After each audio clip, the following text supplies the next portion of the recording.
நாம் ஹஜ்ஜுடைய பயணம் செல்லுகின்ற அன்று, புறப்படக்கூடிய அன்றைக்கு நம்முடைய வீட்டிலே தெரிந்தவர்கள் மற்ற எல்லோர்களுக்கும் நம்முடைய ஹஜ்ஜுடைய பயணத்தை சொல்லிவிட்டு கடைசியாக சஃபருடைய நஃபில், அதாவது பிரயாணத்தினுடைய நஃபில் 2 ரக்காத்து வீட்டிலே தொழுது கொள்ள வேண்டும்.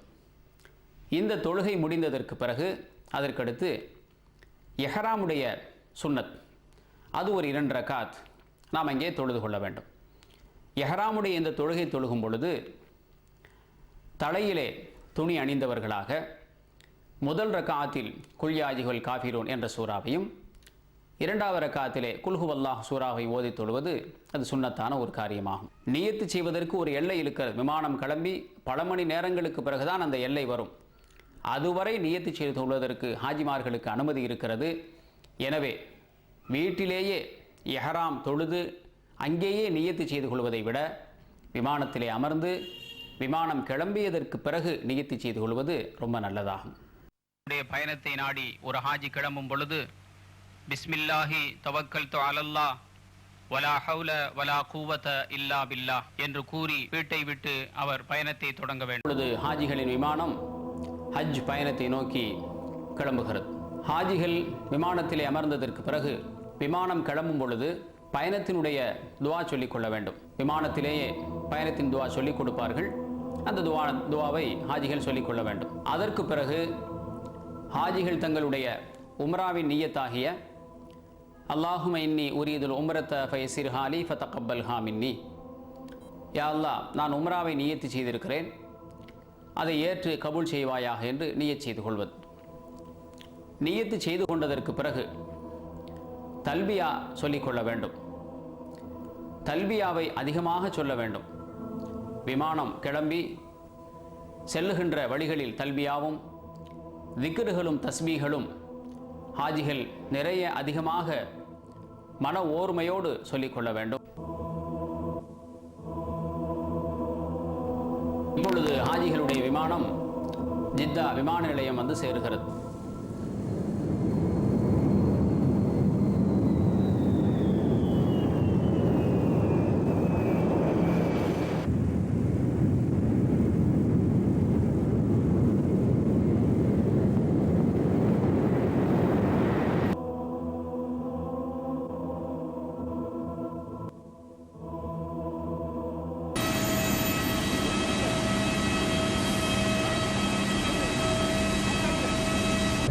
لبيك اللهم لبيك لبيك لا شريك لك لبيك إن الحمد والنعمة لك والملك لا شريك لك لبيك اللهم لبيك لبيك لا شريك لك لبيك إن الحمد والنعمة لك والملك لا شريك لك لبيك اللهم لبيك لبيك لا شريك لك لبيك إن الحمد والنعمة لك والملك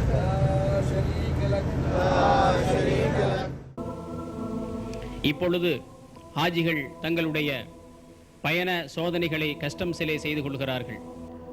இந்த விமான நிலையம் ஹாஜிகளுக்கென்றே பிரத்யேகமாக சவுதி அரசாங்கத்தால் அமைக்கப்பட்டது.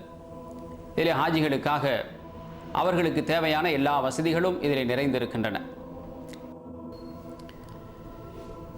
இந்த ஜித்தா விமான நிலையம் பற்றி ஹாஜிகள் தெரிந்து கொள்ள வேண்டிய ஒரு முக்கியமான விஷயம் என்னவென்றால், நாம் வெளியிலே வந்ததற்கு பிறகு நம்முடைய தேவைகள், அதாவது டாய்லெட் போகுவது, இந்த தேவை ஒழுது செய்வது, இந்த தேவைகளை எல்லாம் முடித்துவிட்டு நாம் சாப்பிட்டு விட்டு அடுத்தபடியாக தொழுகையை நாம் முக்கியமாக பார்க்க வேண்டும்.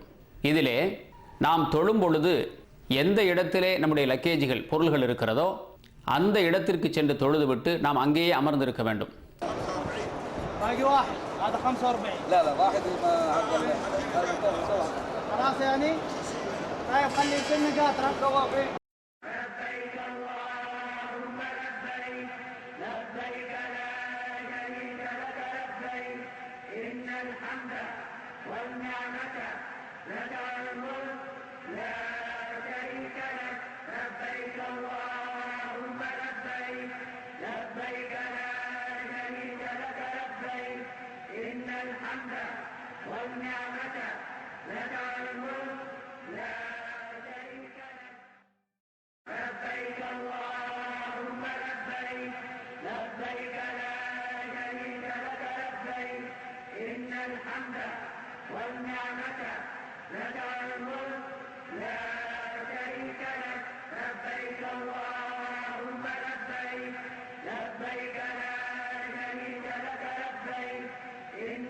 الحمد والنعمة لك الملك لا شريك لك لبيك اللهم لبيك لبيك لا شريك لك لبيك إن الحمد والنعمة لك الملك لا شريك لك لبيك اللهم لبيك لبيك لا شريك لك لبيك إن الحمد والنعمة لك الملك لا شريك لك. ஹாஜிகள் புனித மக்கா நகர் நோக்கி பஸ்களிலே பயணம் செய்கிறார்கள். லப்பைக் அல்லாஹும்ம லப்பைக் லப்பைக் லா ஷரீக லக லப்பைக் இன்னல் ஹம்த வன் நிஅமத லக வல் முல்க லக் லா ஷரீக லக் என்ற தல்பியா முழங்கியவர்களாக அழகான எழிலான இரு ஊரினுடைய எழில் மிகுந்த சாலைகளிலே தங்களது பயணங்களை மேற்கொள்கிறார்கள். இந்த நாம் காணுகின்ற இந்த எழில்மிகு நகரம் ஜித்தா எனும் பெயர் பெற்ற நகரமாகும். ஜித்தாவிலிருந்து ஹாஜிகள் மக்கா நகர் நோக்கி பயணம் செய்யும் பொழுது சாலைகளின் இரு ஓரங்களிலும் நமது ஊர்களிலே விளம்பரம் செய்வது போல அங்கே சுபஹானல்லாஹ், அல்ஹம்துலில்லாஹ், அல்லாஹு அக்பர் என்றெல்லாம் விளம்பர பலகைகளை வைத்திருப்பார்கள் மக்களுக்கு நினைவூட்டுவதற்காக.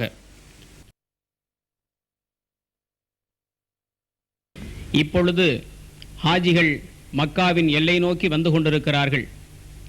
மக்காவின் எல்லை என்பதற்கு அடையாளமாக ரேகாலியும் குரானும் கூடியிருக்கக்கூடிய ஒரு சின்னம் அங்கே அமைக்கப்பட்டிருக்கிறது. இதுதான் மக்காவின் எல்லையின் ஆரம்பமாகும்.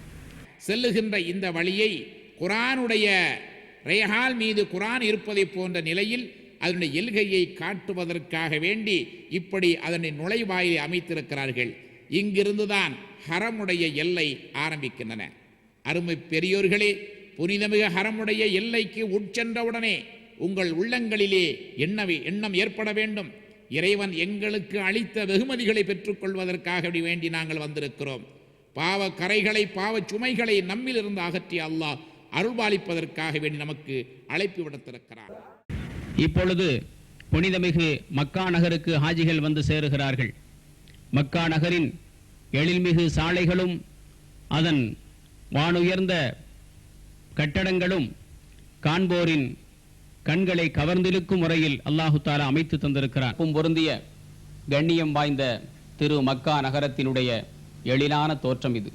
எல்லாமல்ல அல்லாஹு தாலா திரு மக்காவை பற்றி சொல்லும் பொழுது, இன்ன அவ்வல பைத்தின் உதிஅ லின்னாஸ் லல்லதி பிபக்கத முபாரக்கம் வஹுதல் லில் ஆலமீன், உலகத்தில் முதல் இடம் அல்லாஹுவின் திரு இல்லமாகும் என்று குறிப்பிடுகிறான். மக்காவுடைய எல்லை வரும். எல்லை வந்த உடனே மக்காவுடைய எல்லையில் ஓத வேண்டிய ஒரு துவா இருக்குது. அந்த துவாவை சொல்லிக் கொடுக்கப்படும். நாம் அந்த துவாவை ஹாஜிகள் எல்லோரும் என்ன செய்யணும். அதன் பிறகு ஹரம் ஷெரீஃபினுடைய எல்லை வரும். அந்த ஹரம் ஷெரீஃபினுடைய எல்லை வந்தவுடனே அங்கு செய்ய வேண்டிய ஒரு துவா சொல்லிக் கொடுக்கப்படும். அந்த துவாவையும் ஹாஜிகள் எல்லோரும் துவா செஞ்சுக்கிறணும். இப்பொழுது புனிதமிகு மக்கா நகருக்கு ஹாஜிகள் வந்து சேருகிறார்கள்.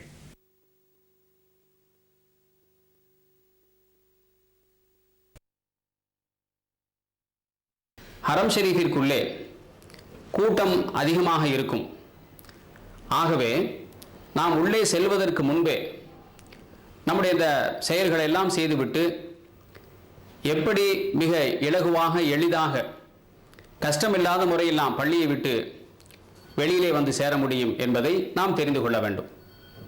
அல்-ஹுசாம் ஹாஜிமார்களுக்கு அதனுடைய வழிகாட்டிகள் சொல்லிக் கொடுப்பார்கள். மற்ற குழுக்களிலே வரக்கூடிய ஹாஜிமார்கள் இதை கட்டாயம் தெரிந்து கொள்ள வேண்டும். பெரிய தலைவாசல்களின் அடையாளமாக 2 மினாராக்கள் நமக்கு அடையாளம் காட்டப்படுகிறது. இதோ அப்படிப்பட்ட பெரிய தலைவாசல்களுள் இதுவும் ஒன்று. இது போன்றிருக்கக்கூடிய பெரிய வாசல்களின் வழியாகத்தான் நாம் உள்ளே செல்ல வேண்டும். இந்த வாசலுக்கு பெயர் மலிக்குல் அசீஸ் வாசல். இந்த பெரிய வாசல்களுள் 3 கதவுகள் அமைக்கப்பட்டிருக்கும். 3 வாசல்களும் இருக்கும். இது போன்ற சிறிய வாசல்களுள் நாம் நுழையக்கூடாது. குறிப்பாக பெரும் வாசல்களுள் நுழையும் பொழுது போர்டிலே உள்ள நம்பரை நாம் தெரிந்து கொள்வது மிக அவசியமாகும். நாம் உள்ளே நுழையும் பொழுது இவ்வளவு திரளான மக்களை நாம் காணுகிறோம். அந்த மக்களுக்கு இடையிலே நாமும் தவாப் செய்கிறோம். இப்படி அமல்கள் செய்யும் பொழுது நாம் எளிதாக அமல் செய்வதற்கு பெரும் நுழைய வேண்டும். ஏனென்றால் நாம் எப்படி வெளியிலே செல்ல வேண்டும் என்பது நமக்கு தெரியாது. இவ்வளவு பெரிய ஜனத்திரள்களுக்கு இடையில் நாம் எப்பொழுது எப்படி திரும்ப முடியும் என்ற அச்சம் நம்மிடத்திலே இருக்கும். அதை கட்டாயம் போக்கிக் கொள்ள வேண்டுமானால் நாம் பெரிய வாசல் வழியாக உள்ளே நுழையும் பொழுதே அதனுடைய பெயரையும் அதனுடைய நம்பரையும் நினைவில் கொண்டு நாம் உள்ளே நுழைய வேண்டும். இதோ காபாவை தவாப் செய்யக்கூடிய இவ்வளவு பெரும் கூட்டத்தை நாம் பார்க்கிறோம். மிக முக்கியமான ஒரு குறிப்பு, நாம் எந்த வாசல் வழியாக உள்ளே நுழைகிறோமோ அந்த வாசலின் நம்பரை நாம் கட்டாயம் நினைவில் வைத்து கொள்ள வேண்டும். ஏனென்றால் அப்பொழுதுதான் நாம் நமது தங்கியிருக்கக்கூடிய இடத்திற்கு மிக எளிதாக அதே நம்பர் வாசல் வழியாக திரும்ப வெளியிலே நாம் வர முடியும். இதோ இப்பொழுது இந்த 2 மினாராக்கள் இருக்கக்கூடிய இந்த தலைவாசல் வழியாக நாம் செல்லுகிறோம். சென்றதற்கு பிறகு அந்த இடத்தில் நாம் வெளியே பார்த்ததை போன்று உள்ளிலும் இருபக்கமும் 2 போர்டுகள் நாம் பார்த்த அதே நம்பரில் வைக்கப்பட்டுள்ளது. நாம் அதையும் கவனத்தில் கொள்ள வேண்டும். நாம் உள்ளே செல்லும் பொழுது மக்களை கடந்து நாம் நேராக காபத்துல்லாஹ்வை நோக்கி செல்லுகிறோம். சென்று கொண்டே நாம் இருக்க வேண்டியதுதான்.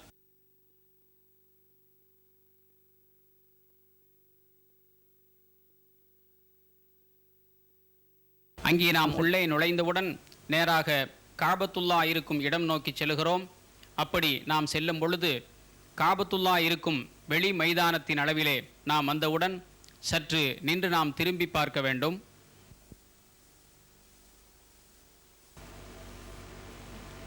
அப்படி நாம் திரும்பி பார்க்கும் பொழுது நமக்கு முன்னால் ஒரு பெரும் போர்டு ஒன்று தென்படும். இதோ நாம் அந்த போர்டை பார்க்கிறோம். இந்த போர்டிலே நாம் உள்ளே நுழையும் பொழுது எந்த நம்பர் பொறிக்கப்பட்டிருந்ததோ அதே நம்பர் இந்த போர்டினுடைய நடு பக்கத்திலும் இருக்கும்.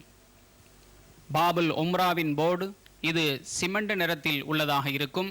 இதுபோன்று மீதி 4 போர்டுகள் காபாவின் வாசல்களை சுற்றிலும் உள்ளன. அவை ஒவ்வொன்றும் ஒவ்வொரு கலருடையதாக இருக்கும். இப்பொழுது ஹாஜிகள் ஒரு தலைவாசல் வழியாக இதோ வந்து கொண்டிருக்கிறார்கள். இதுபோன்று ஒவ்வொரு தலைவாசல்களிலும் ஹாஜிகள் வருவார்கள் உள்ளே. இது பாபுல் ஃபதஹ் என்ற நீல நிறத்தில் உள்ள போர்டாகும். இதற்கு பெயர் பாபுல் ஃபதஹ், ஃபதஹுடைய வாசல் என்ற பொறிக்கப்பட்ட போர்டாகும்.